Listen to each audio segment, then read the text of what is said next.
Of these, I got a little obsessed with mine. In fact, I got a little obsessed with all my stuff. Have you ever wondered where all the stuff we buy comes from and where it goes when we throw it out? I couldn't stop wondering about that, so I looked it up. And what the textbook said is that stuff moves through a system from extraction to production to distribution to consumption to disposal. All together, it's called the materials economy. Well, I looked into it a little bit more. In fact, I spent 10 years traveling the world, tracking where our stuff comes from and where it goes. And you know what I found out? That is not the whole story. There is a lot missing from this explanation. For one thing, this system looks like it's fine. No problem. But the truth is, it's a system in crisis. And the reason it's a system in crisis is it's a linear system and we live on a finite planet. And you cannot run a linear system on a finite planet indefinitely. Every step along the way, this system is interacting with the real world. In real life, it's not happening on a blank white page. It's interacting with societies, cultures, economies, the environment. And all along the way, it's bumping up against limits. Limits we don't see here because the diagram is incomplete. So let's go back through. Let's fill in some of the blanks and see what's missing. Well, one of the most important things that's missing is people. Yes, people. People live and work all along this system. And some people in this system matter a little more than others. Some have a little more say. Who are they? Well, let's start with the government. Now, my friends tell me I should use a tank to symbolize the government, and that's true in many countries and increasingly in our own. After all, more than 50% of our federal tax money is now going to the military. But I'm using a person to symbolize the government because I hold true to the vision and values the government should be of the people, by the people, for the people. It's the government's job to watch out for us, to take care of us. That's their job. Then along came the corporation. Now, the reason the corporation looks bigger than the government is that the corporation is bigger than the government.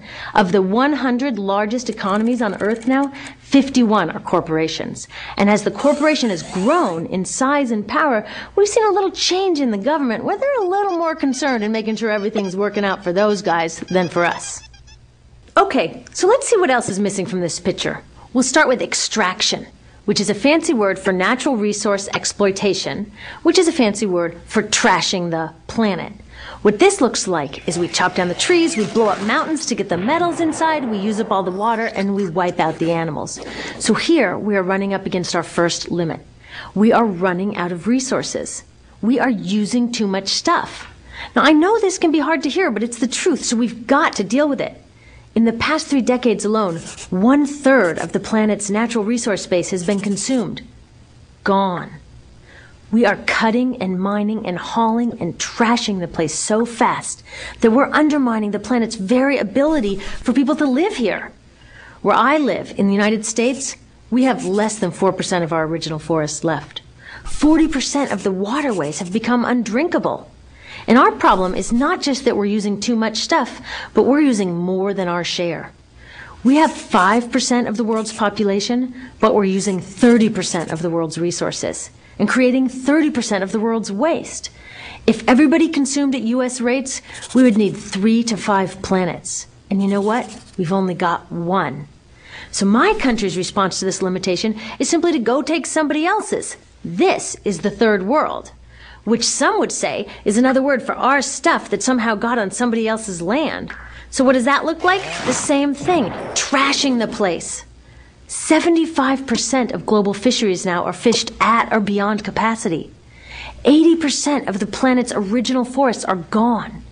In the Amazon alone, we're losing 2,000 trees a minute. That is 7 football fields a minute.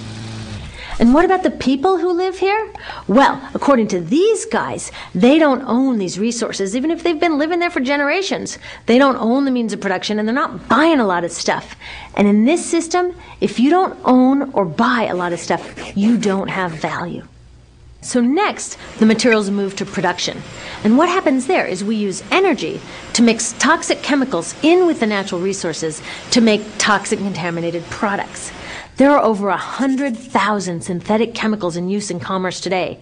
Only a handful of them have even been tested for health impacts, and none have been tested for synergistic health impacts. That means when they interact with all the other chemicals we're exposed to every day.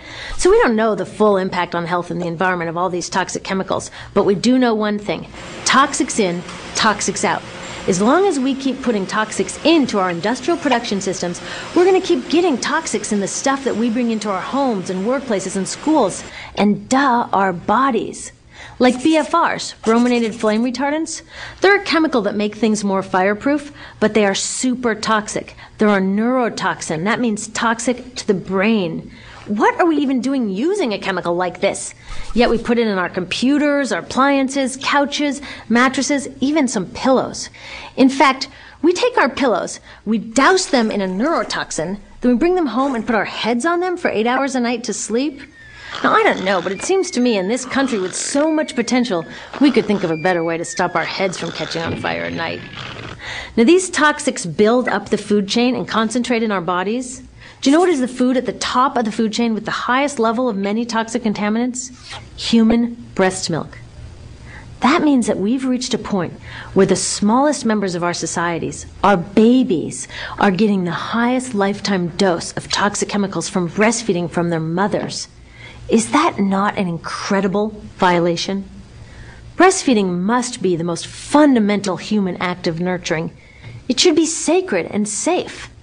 Now, breastfeeding is still best, and mothers should definitely keep breastfeeding, but we should protect it. They should protect it. I thought they were looking out for us. And of course, the people who bear the biggest brunt of these toxic chemicals are the factory workers, many of whom are women of reproductive age. They're working with reproductive toxins, carcinogens, and more.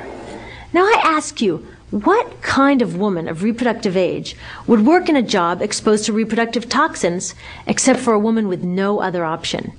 And that's one of the beauties of this system. The erosion of local environments and economies here ensures a constant supply of people with no other option. Globally, 200,000 people a day are moving from environments that have sustained them for generations into cities, many to live in slums, looking for work, no matter how toxic that work may be. So you see, it's not just resources that are wasted along this system, but people too. Whole communities get wasted.